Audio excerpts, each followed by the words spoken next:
YouTube, Mose fam, welcome back to the channel. Listen, the combine is officially over.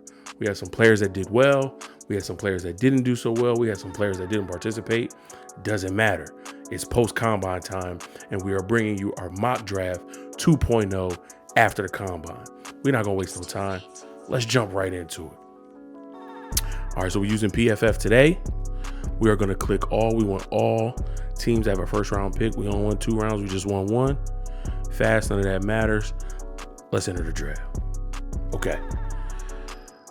We're going to start the draft. Now, the Bears are on the clock. Let's just call it what it is. Right now, this is a post-combine mock draft. So the combine is going to dictate a lot of what we see here. Now, this is probably not going to be the only mock draft that you see. Probably not the only mock draft that's going to be a prisoner of the moment, right? Guess what? I don't care. I'm prisoner of the moment. We all saw what happened at the combine, particularly on Saturday, particularly with one quarterback named Anthony Richardson. It's safe to say that he threw his name, he threw his hat in the ring, threw his name in the mix. Like, hey, listen, I'm here now. Don't forget about me. I know y'all like CJ. I know y'all like Bryce. I know Will getting a lot of love. Don't forget about Anthony Richardson. I think I have a team that'll be perfect to trade up from. Now let's see who is offering us trades. Okay, the team that I want is not here, so unfortunately we're gonna have to force this one, because when a team is not there, they usually don't want to give the trade. But it's gonna be the Colts. And here's why I'm picking the Indianapolis Colts. Who is their new head coach? Shane Steichen. Where did Shane Steichen come from? Philadelphia. Who was his quarterback in Philadelphia? Jalen Hurts. The same Jalen Hurts that just a year ago, and I was at the NFC Championship game, I was talking to Eagles fans who were sitting around me. A year ago, they couldn't stand Jalen Hurts. They wanted him out of here. They wanted a new quarterback. 2022 season gets here. Jalen Hurts has an MVP type season. If it wasn't for the shoulder injury, he would have likely won an MVP. Took his team to the Super Bowl. Almost won it. Played very well in the Super Bowl. Who was part of that development?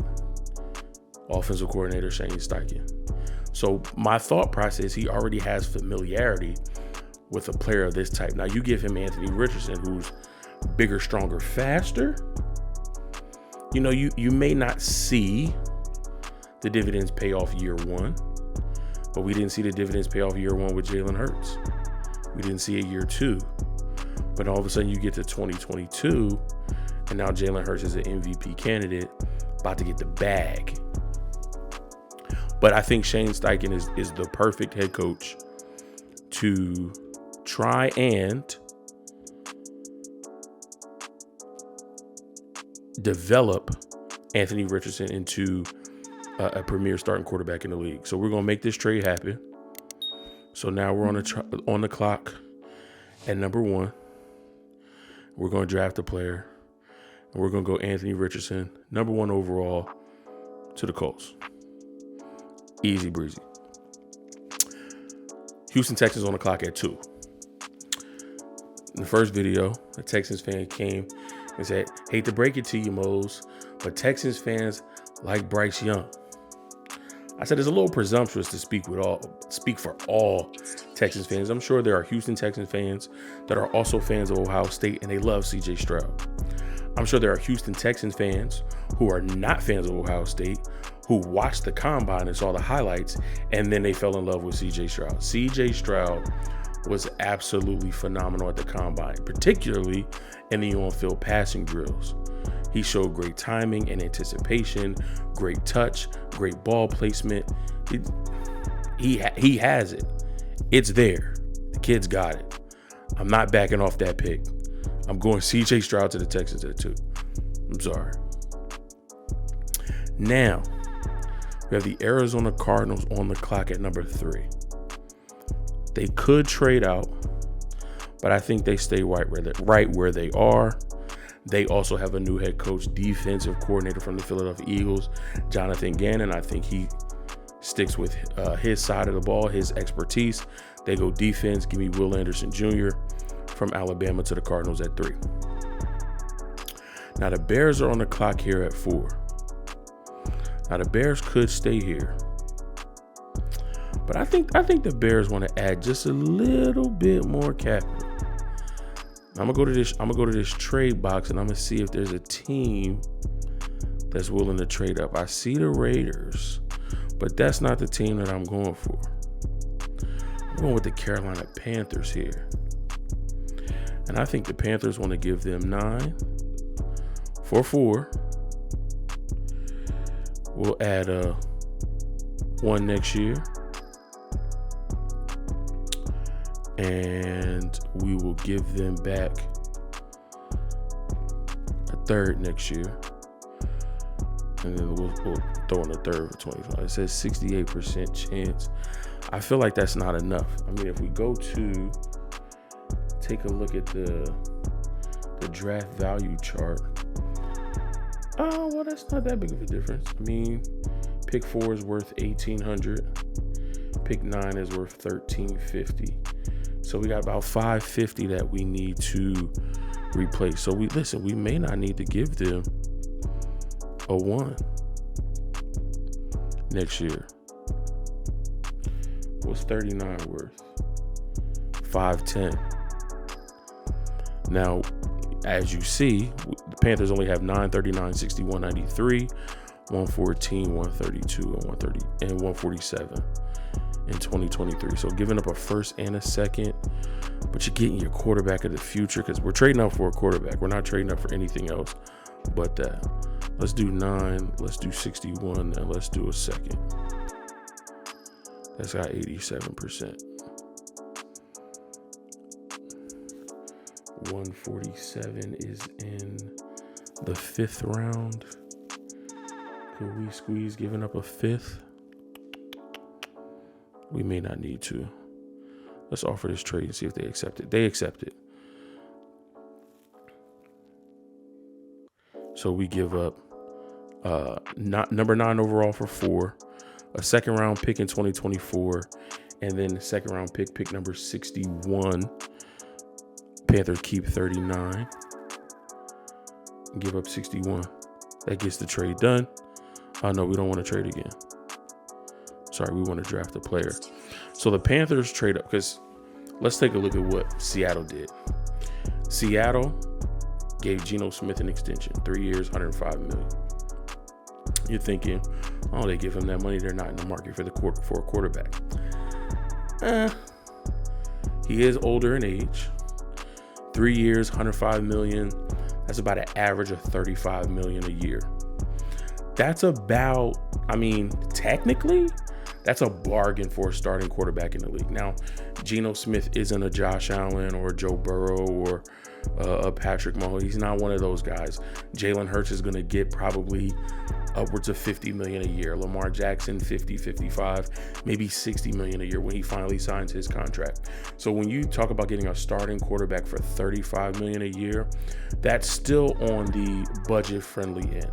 It's a 3-year deal.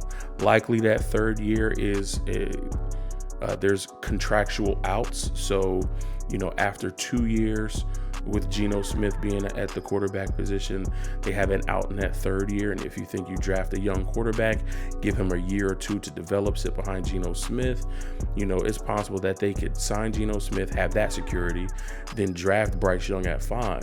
So Carolina's thinking, well, if they have the opportunity to draft Bryce Young at 5, let's jump ahead of them and make sure that we can get him. So I think the Panthers want to jump up in this draft, and they want to take Bryce Young at 4, and they know they have to jump Seattle to do it. So now Seattle's on the clock. Seattle could go Will Levis, but I don't think Will Levis fits what they want to do. So I think they stay here. They go best player available on defense. Best player available has some issues, so they have to go to that next best player. I think they go with Tyree Wilson here at 5. Add to that pass rush. Detroit Lions are on the clock at 6. I think they go with a guy who had an outstanding combine. We knew he was athletic. We knew he was going to test well. I think he tested better than people thought. I think they can get him at 6 and add to that defense. You got Aiden Hutchinson. Now you add this guy on the back end. Could be some problems up in Detroit. And listen, maybe you do trade for Jalen Ramsey. But if that doesn't go through, and even if you do trade for Jalen Ramsey and you get this guy as well, now you got bookend corners. Christian Gonzalez, number 6 to the Detroit Lions. The Raiders are on the clock at 7. They saw a lot of movement ahead of them, but they stayed pat, just saw how the board worked out.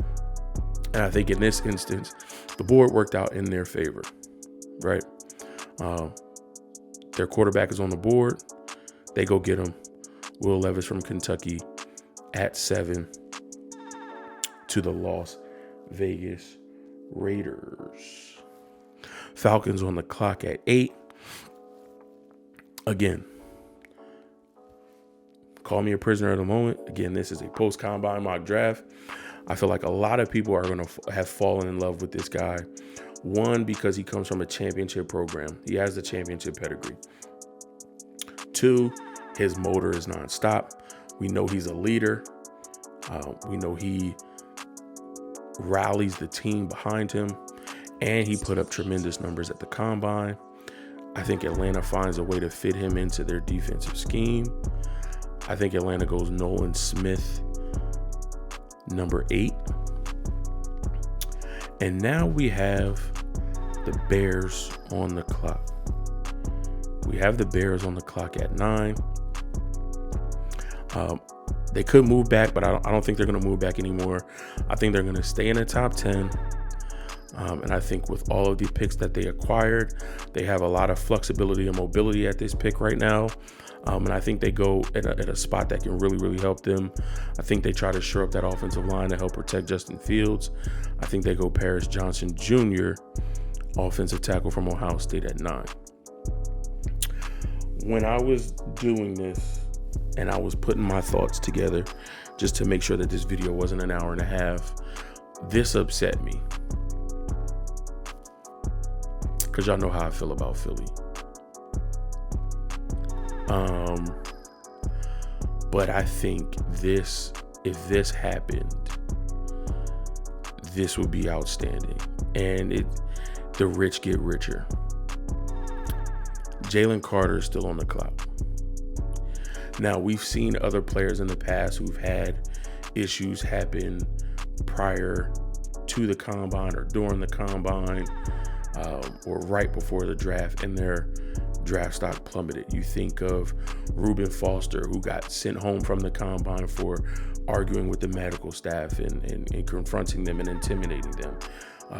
Laramie Tunsil, the video comes out with him with the gas mask, which we perceive to have marijuana in it. He dropped all the way down to 12 or 13. And now we have Jalen Carter, who had a warrant out for his arrest for street racing, and that illegal street racing caused the death of passengers in another vehicle that he was racing. So you talk about character. Does this guy make the right decisions off the field? If you talk about recency bias, if you talk about things that have happened recently, you look at a player like Henry Ruggs, who was drafted high, had all the talent and potential in the world.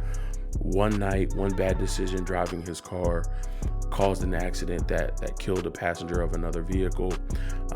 And now he's out of the NFL. So these are things that teams are thinking about. However, yes, he is immensely talented, but I feel like Philadelphia will be the perfect spot for him. And here's why. Who do they have on their roster?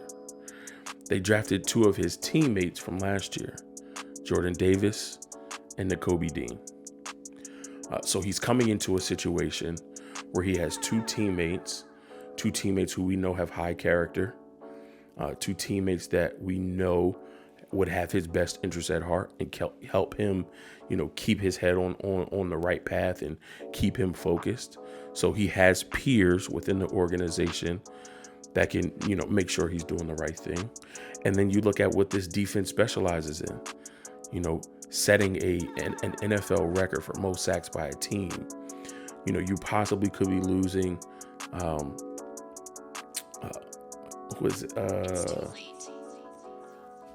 it's not Ridgeway. Javon Hargrave.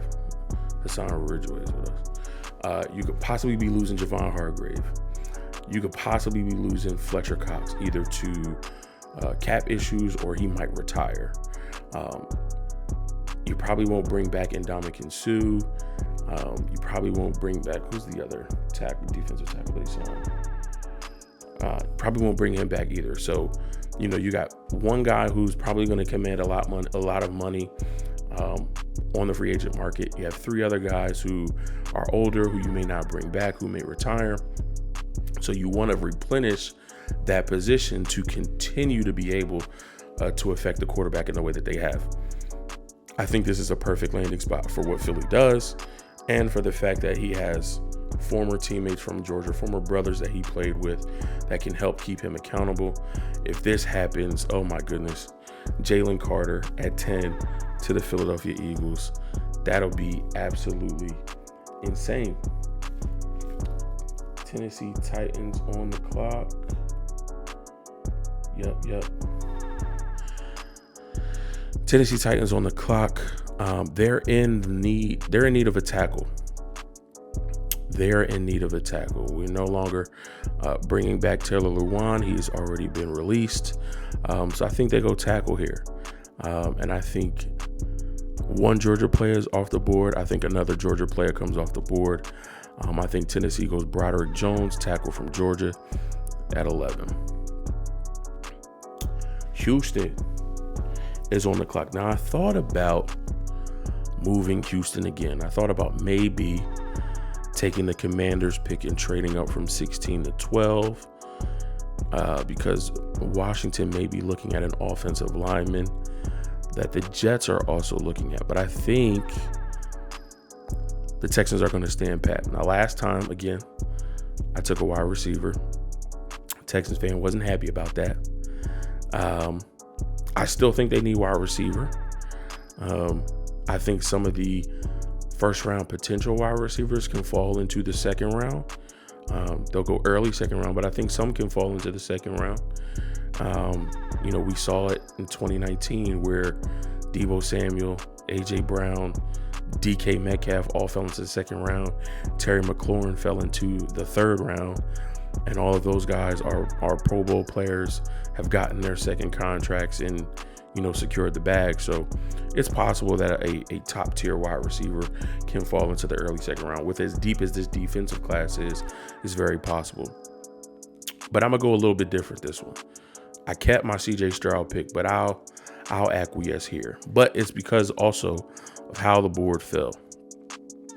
And I think with how the board fell here, I think the Texans can go Myles Murphy from Clemson at 12. And now they have their offensive star. They have a defensive young star. And they're ready to go. Jets on the clock at 13. Whoever the quarterback is going to need protecting. So we shore up that offensive line with Peter Skoronski. He's listed as a tackle. He'll most likely move to guard at the next level, but he has that position versatility, being able to play inside or outside. So Jets go Peter Skoronski at 13. The New England Patriots are on the clock. Let me double check my notes. Yes, I like this pick for them a lot. You see QB, tackle, edge are needs. Our tackles are gone.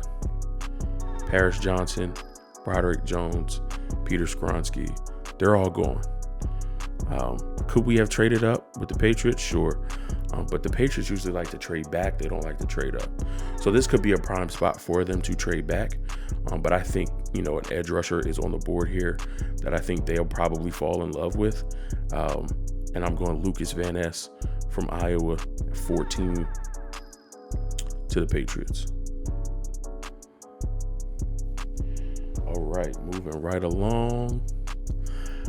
Packers on the clock. We don't know what's happening with Aaron Rodgers. We still need to add a wide receiver to this team.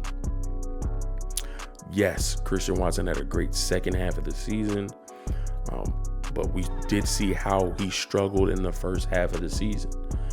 Is he going to be able to pick up where he left off, or will he revert to some of those same struggles in his sophomore season? If Aaron Rodgers doesn't come back, you got to have more than one option. Allen Lazard is hitting free agency most likely. So we're going to need to shore up this position. I'm going Jackson Smith and Jigba from Ohio State at 15 to the Packers. This is probably one of my favorite. Oh, wait, no, we're not. We're at the Pack. We just finished the Packers. On to the Commanders. My apologies. They have a need on the offensive line. QB is a need, but we know that's out. Our top 4 QBs are gone. I don't think there is another first-round quarterback in this class.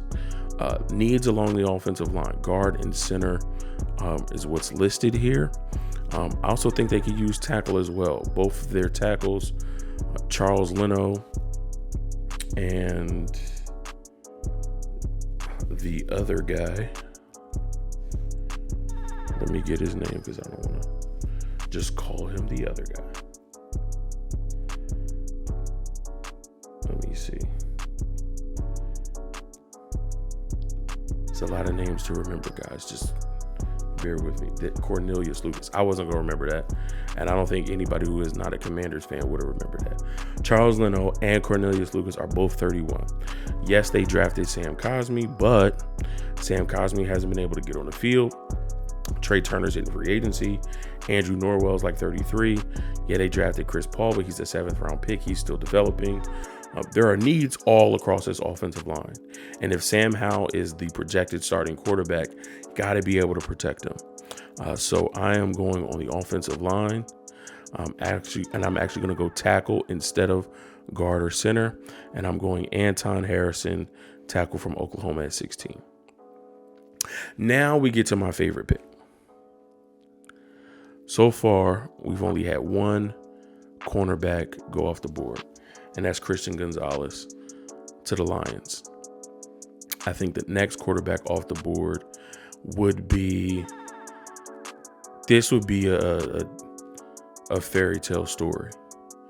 To have your father play for this team, win a championship with this team, have a great career, and for you to follow in his footsteps, but also set your own legacy, but to do it with a team that you grew up watching because that's who your dad played for. I think if he's on the board at pick 17, I do not think there is a question. Mike Tomlin, Pittsburgh Steelers, they go to the board and they draft Joey Porter Jr. from Penn State. Lions, they are on the clock here at 18. But we got to take a look because we got another trade happening. After the Lions, we have the Tampa Bay Buccaneers, who show a need of quarterback again. Quarterback is done. Any team with a quarterback need at this point, if you didn't trade up, you're not getting one. All 4 of our quarterbacks are gone. But if you don't know who your quarterback is going to be, what is a way that you can protect whoever that is? Got to be able to run the ball. So and with the addition of them moving on from Leonard Fournette, that opens up a hole. So I think there's a team that is going to be watching this and saying that if we don't make a move now, the Buccaneers are going to get who we want. We have to jump Tampa to make sure we get our guy. So that's going to be the New York Football Giants trading 25 for 18 This trade is lopsided. Your team owner will veto. But I'm all of the owners. I'm not gonna veto anything. I'm all of the owners. But 25 for 18. We'll throw in 89. And what the heck? We'll throw in 128. So we got 25, 89, 128 for 18. And give me Minnesota's third from 2024. Trades accepted. Giants move up to 18. They're on the clock. They likely don't bring back Saquon Barkley. And why is that? Because they can draft Bijan Robinson. That puts Tampa in a little bit of a pickle. Tampa's like, that was our guy. That's who we wanted. So now where do they go? They can go a few places. They have some players who are headed towards free agency. I think Sean Murphy-Bunting is one. I think Mike Edwards is one. They could look at upgrades along the offensive line. I don't agree with tight end being a need. So there's a bunch of options that they can go with. I think for them, part of this is going best player available.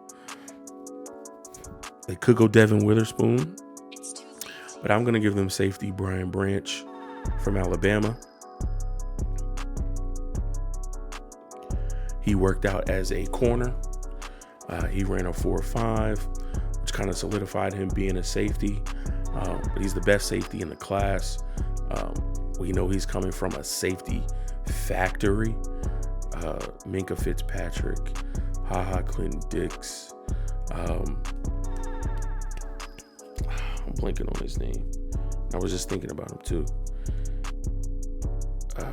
Collins played for the Giants, then went to Washington for a little bit. Safety factory.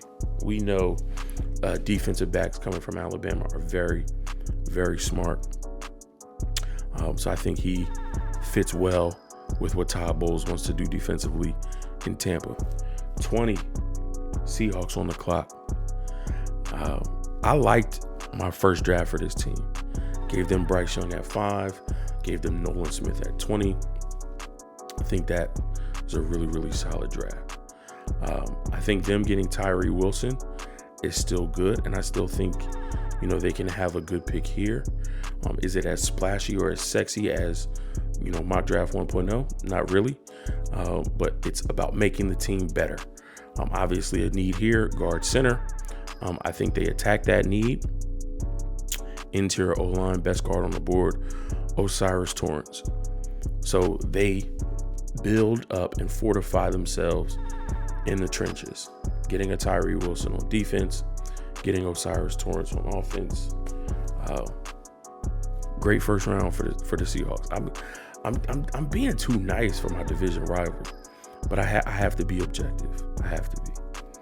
Chargers on the clock at number 21. I feel like they have a few options here. Wide receiver could be a need. Keenan Allen may not return, so they may try to find someone opposite Mike Williams. We got Quentin Johnston on the board here. Tackle is a need. I had them going Anton Harrison in my previous draft. He is not available on the board anymore. So do you want to go DeJuan Jones at 21? I don't think so. Bergeron, Darnell Wright, Cody Mock at 21. Maybe Cody Mock, maybe Darnell Wright. I feel like there are other positions of need that they have that aren't listed here. And one of those, I feel, and that could definitely be a benefit for what they want to do on defense, is defensive tackle. They let go of Jerry Tillery. They were excited when they drafted him. They thought he had the potential. That obviously didn't pan out. And I think they need to shore up that interior defensive line spot to help a Khalil Mack and a Joey Bosa on the edge. So in my estimation, I think they go somewhere completely different than what's listed here. I think they go to the defensive line, and I think they go Brian Brzee, tackle out of Clemson, and he gives you inside, outside versatility. I think he's going to play mainly on the inside, but I like Brian Brzee here. Baltimore Ravens on the clock at 22. We know they need a wide receiver. I originally gave them Zay Flowers, but Jordan Addison is on the board. He's likely the best wide receiver in this class, even over Johnson and Flowers, just from a pure wide receiver standpoint. Maybe you can give it to Jackson Smith and Jigma, just how smooth and crisp he is running routes. A lot of people have these wide receivers in different rankings, but I'm going to go Jordan Addison here to the Baltimore Ravens at 22. Vikings on the clock. Linebacker is definitely a need now after the release of Eric Kendricks. So possible they could go for linebacker Trenton Simpson after the combine that he had. But I think they go to another position of need, especially after the combine this young man had. It could go Devin Witherspoon, but I think the league is moving more towards big corners who can move and who can do it all. We saw it with Sauce Gardner. We saw it with Tariq Woolen. We see earlier in this draft, 6'1", Christian Gonzalez, physical phenom, go in the top 10. We saw Joey Porter Jr., 6'2.5", go to the Pittsburgh Steelers. And I think after the combine that he had, Deonte Banks could be in that conversation. Big corner, long arms, physical freak, speed, can do it all. I think they go Deonte Banks at 22. Jags are on the clock here at 24. They say they need guard center. First draft, I did give them Osiris Torrance. He kind of moves up the board a little bit because of how everything fell. They may have a need at tackle, though, with the departure of Jawan Taylor. See, some names I'm remembering. So with that departure of Jawan Taylor, I think it's very possible that they can fill that tackle need right here with Darnell Wright from Tennessee. Lions back on the clock. They got their corner earlier in this draft. I feel like they want to address the tight end position merely because they want to give Jared Goff, additional options. They had TJ Hawkinson, traded him in the division to the Vikings, and now they want to, address that position in this draft. And I think they have an option to do so based on, again, this is post-combine related.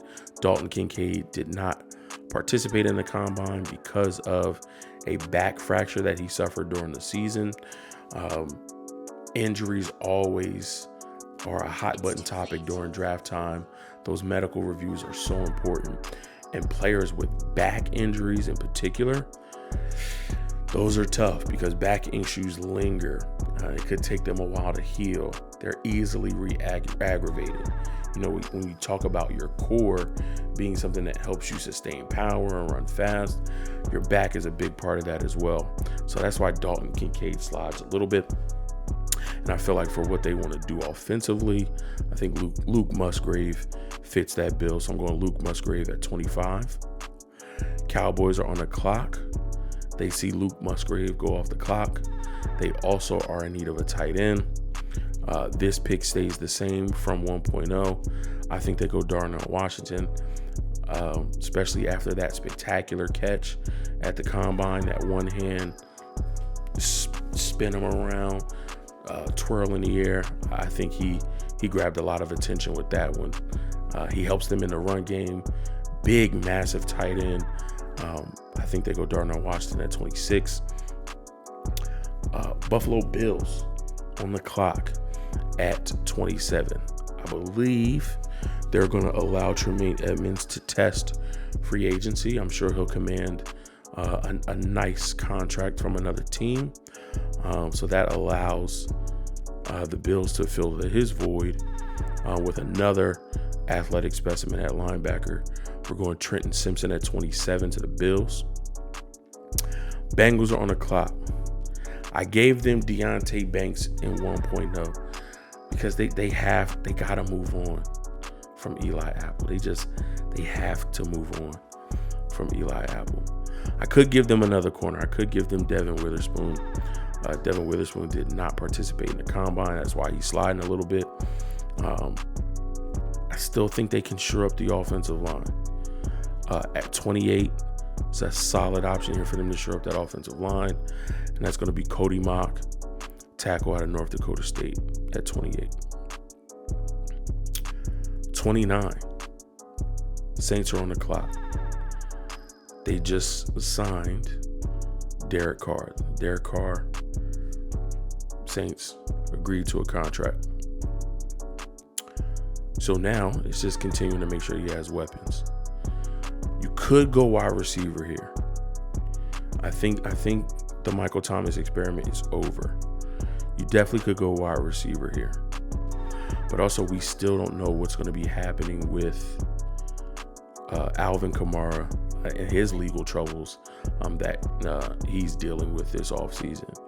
The Saints could decide that, what he's got going on is too much for them, and they're ready to move in a different direction. But they move in a different direction with a player that's his carbon copy. Jahmyr Gibbs, running in the 4.3s at the combine. His best attribute is being a receiving back out the backfield. To me, this is a no-brainer. You get Jahmyr Gibbs, replace him. You replace Alvin Kamara with Gibbs, and now Derek Carr has a dynamic running back in that offense to go along with Chris Olave and everything else they're doing. Philadelphia Eagles on the clock here. They got their defensive tackle, which, if the Eagles get Jalen Carter,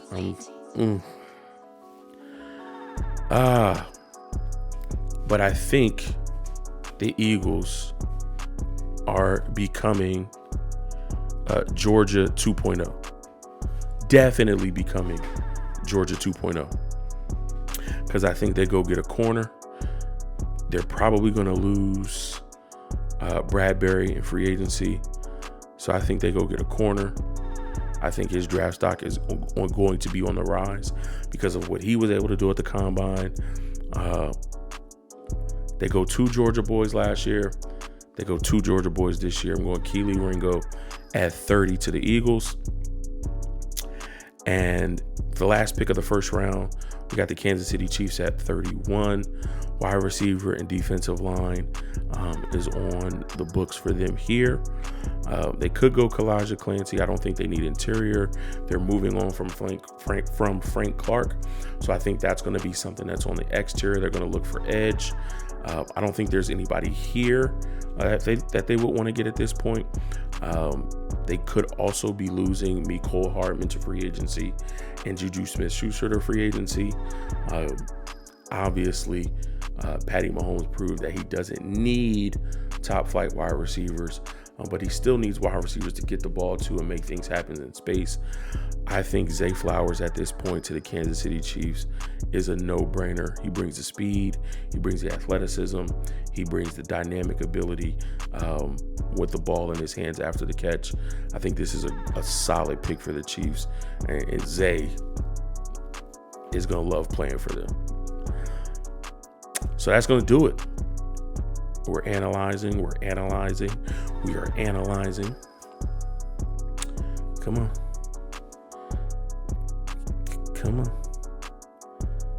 I don't want to click nothing. Even whether I do your results or full results, it's still analyzing the draft. this is taking forever. If it pops up, it pops up. We'll just read off what we have. So we got the Colts trading up to number 1 to select Anthony Richardson. Texans stand pat at number 2 and take C.J. Stroud. The Arizona Cardinals select Will Anderson at number 3. Panthers trade up to 4. Bears moving back once again to select Bryce Young, quarterback from Alabama.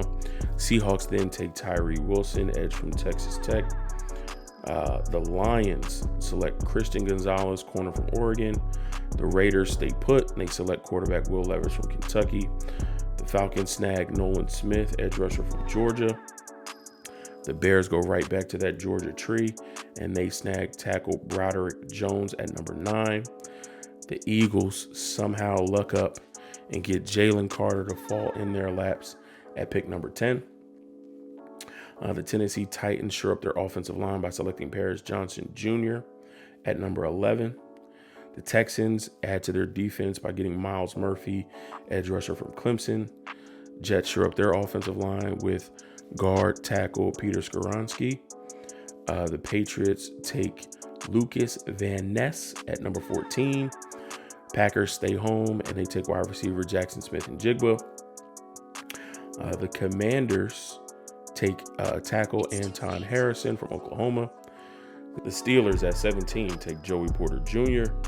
The Giants trade up with the Lions to number 18 to select Bijan Robinson, jumping in front of the Buccaneers.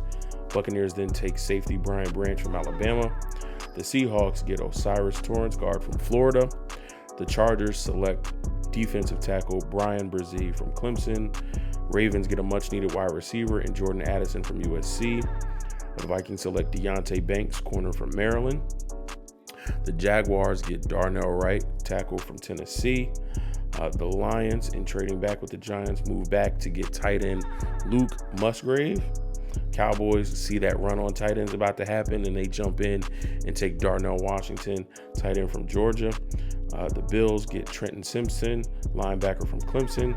The Bengals take tackle Cody Mott from North Dakota State. The Saints get Jahmyr Gibbs, running back from Alabama. The Eagles go back to the Georgia well and get corner Keely Ringo. And then the Chiefs in the first round with wide receiver Zay Flowers from Boston College. That's going to do it. That's going to wrap up Mock Draft 2.0. Post-combine mock draft. Let me know how you think I did. Let me know if you liked the pick for your team. Let me know if you didn't like the pick for your team. Let me know what you would do differently. Sound off in the comment section below. I love interacting with you guys when it comes to these mock drafts. Stay tapped in with Mose Knows. We're going to continue to do these mock drafts throughout the entirety of the offseason. Players who did not perform at the combine will have their pro days coming up. Players who didn't perform as well at the combine will have their pro day to better those numbers. So anything can change, and we'll be doing multiple first round mocks. We'll also be doing individual team mock drafts, all 32 teams, full 7-round mock draft for each NFL team. You don't want to miss it. Stay tapped in. Like, comment, subscribe, become a part of the Mose Knows fam. Listen, once you're part of the family, I love you, and there's nothing you can do about it. See you guys in the next episode. Peace.